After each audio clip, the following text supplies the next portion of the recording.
스탠리가 최근에 TSMC 관련해서 관세 우려가 없다. 왜요? 근데 이게 좀 웃긴 게 왜요? 관세가 올라가면 이걸 그대로 고객에게 전달하겠다는 아 전가를 할 거니까. 전가하겠다라는 것 같아요. 아이고 그런 원리로 따지면은 네네네네. 사실 네. 그럼 다 전기차도 다 가격 올리면 네네네네네. 되겠는 거네요, 그죠? 일단 그렇게 뭐 말도 안 되는 얘기를 좀 하고 있는 것 네. 같긴 생각은 좀 드는데요. 그다음에 이제 이 아리조나 공장 관련해서 이제 지금 계속 준비를 하고 있는데 어쨌거나 연기를 했고 이거는 이제 그 트럼프 정부가 들어선 이후에 하겠다는 생각을 좀 갖고 있는 것 같아서 그 부분을 이제 할 생각이 있고 그다음에 이제 이게 2028년에 2나노미터 이하를 할 생각이고 그다음에 이 공장에서 3나노는 30년까지 양산 체제를 하겠다는 것 같아서 세 개 공장을 이제 미국 상무부에 투자 확정을 지어놓고 있어요. 근데 기본적으로 이제 이게 제가 보니까 66억 달러가 들어가는데 투자는 그런데 50억 달러를 저리로 빌립니다. 아, 그리고 자체적으로 몇백억 달러가 또 들어갑니다. 사실상 이거는 TSMC로서는 그렇게 유쾌한 투자는 아니에요. 이게 칩스법에 의해서 어쩔 수 없이 그 반도체를 수출하는 나라들이 저는 제가 볼 때 하는 그런 것 같아요. 왜냐하면 일단 지어놓으면 다 그건 미국 거거든요. 미국에 있으면 미국 자산이 되는 거지 그거를 그쵸, 가져올 그쵸. 수는 없는 거고. 그쵸. 그다음에 기본적으로 이제 이게 마진을 높이기가 쉽지가 않아요. 왜냐하면 이게 능숙한 인력들이 별로 없기 때문인지 그런 부분 때문에 TSMC가 계속 망설였거든요.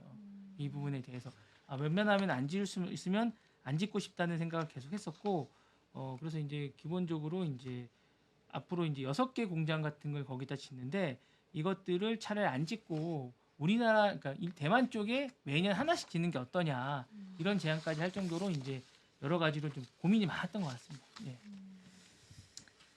그러니까 미국 좋자고 하는 일이 또 될 수도 있는 거네요. 기본적으로 이제 반도체가 미국은 그렇게 간다는 되는 것 것 같아요. 자체가. 그러니까 기본적으로 미국은 이제 트럼프 대통령이 이제 그 사업을 하시던 분이라 기본적으로 이제 어떤 관세나 이런 걸 맺을 때 모두가 다 배타적이거나 어떤 이념에 사로잡혀서 하지 않아요. 어떤 게 미국의 이익이 되느냐, 어떤 게 미국의 필요를 하느냐, 그리고 이제 그 빅테크 기업하고도 뭐 멀어졌다 가까워졌다 하지만 필요한 빅테크 기업과는 어떤 혜택을 베풉니다.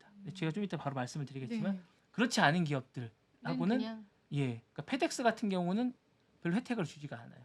페덱스는 빅테크가 아니고 미국이 지금에서 크게 중요치 않기 때문에. 그런데 일단 그 트럼프 정부하고 일기 때 가장 관계를 잘 맺었던 사람을 꼽으라면 팀 쿡입니다.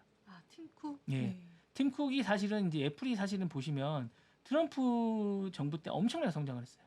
그래요. 중국을 진출하는데 많은 도움을 받았어요. 어떤 혜택을 받은 자, 거예요? 보시면 관세 축소 같은 것들이 이끌어냈습니다. 기본적으로 압박을 해서 중국 쪽에 압박을 해서 관세 축소를 했고 그다음에 유럽 연합에서 부과했던 그런 것들을 이제 기본적으로 많이 해결해 줬습니다. 그러니까 이번에도 사실은 팀쿡이 유럽 연합이 이제 2조 6천억 달러 정도 벌금을 지금 맞게 됐어요. 애플이 최근에 독점적 그런 것 때문에 이걸 이제 해결해 달라고 부탁을 하고 있는 상황입니다. 다음 그러니까 바이든 같은 경우 이런 거에 대해서 전혀 뭐 혜택을 안 주는 그런 건데 기본적으로 이제 팀쿡은 그런 거에 대해서 이제 도움을 요청했고 왜 그러냐면 이 학습 효과 때문에 그렇습니다. 그러니까 일기 때 모든 빅테크 기업들은 트럼프가 그냥 뭐 이렇게 개팍 맞고 자기라고 맞지 않고 민주당 성향이 있다고 생각해서 전화를 안 했는데 팀쿡만 전화를 했습니다.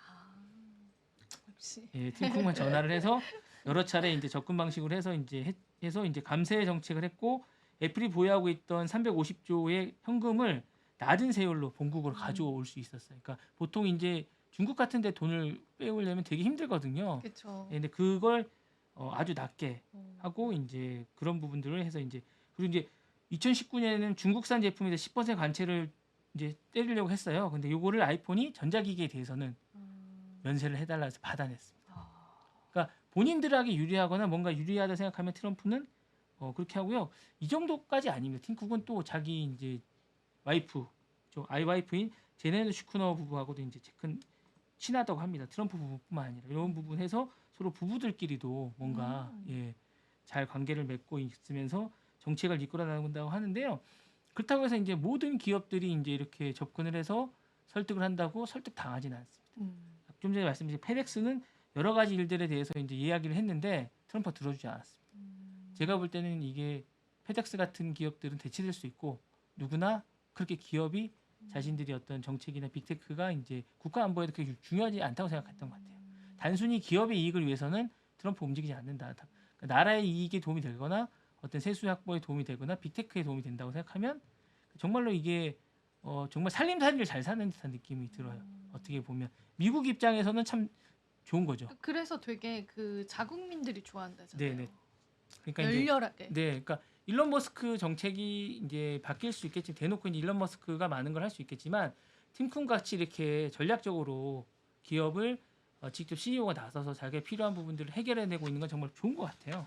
나름 이렇게 해서 괜찮은 것 같습니다. 이런 게 계속 미국이 될 것 같고 상대적으로 그러다 보니까 우리나라 기업은 힘들어질 수밖에 없는 거죠. 그렇죠. 왜냐면 네네네. 자국주의 우선주의면은 그럼 이제 미국에 우리나라한테, 진출하는 네. 우리 삼성전자 스마트폰이나 아니면 저기 현대차 같은 것들이 뭔가 변화의 반도체도 마찬가지고요. 변화의 어떤 뭔가를 잘 타야 될 것 같고 미국은 어차피 로비의 나라 아닙니까? 로비라는 게 나쁜 의미가 아니라 뭔가 정책을 로비스트. 정하거나 그런 것들을 이제 그런 분들이 정하게 되는데 그런 부분을 잘 했으면 좋겠다는 생각이 듭니다. 개인적으로. 네. 그렇습니다. 이제 우리가 또 자국 우선주의인 트럼프가 여러 가지 본인들의 인사를 꾸리고 있어요. 실제로 재무장관도 지금 네네네. 2명의 후보로 좁혀지고 있는 상황이거든요.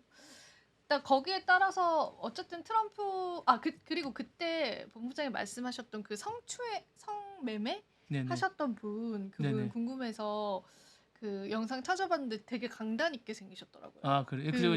딱 그 뭔가 무섭게 딱 예. 포스 있게 카리스마 있게. 그분이요. 예. 네. 그 딱 사진을 제가 공개를 네. 했어요. 예. 그 로이터에 나왔던 사진이 있는데 그 네. 다음에 한번 제가 보내드리겠습니다. 네. 그래서 그거 보면서 이제 느낀 게 이제 이번에 재무장관 쪽도 트럼프가 거의 트럼프 오른팔이다라고 할 분들이 2명의 후보로 거론이 돼가지고 아마 이제 정권 들어오면은 공약으로 얘기했던 뭐 IRA 폐지, 반도체 폐지 뭐 이런 네네. 것들 미국 이제 제조업 르네상스 뭐 네네. 본인이 꾸리고 싶었던 그런 것들이 거의 브레이크 없이 쭉쭉쭉 갈 가능성이 크다라고 해서 우리도 발빠르게 뭔가 대응을 해야 될 시점인 것 같긴 한 것 네, 같습니다. 맞습니다.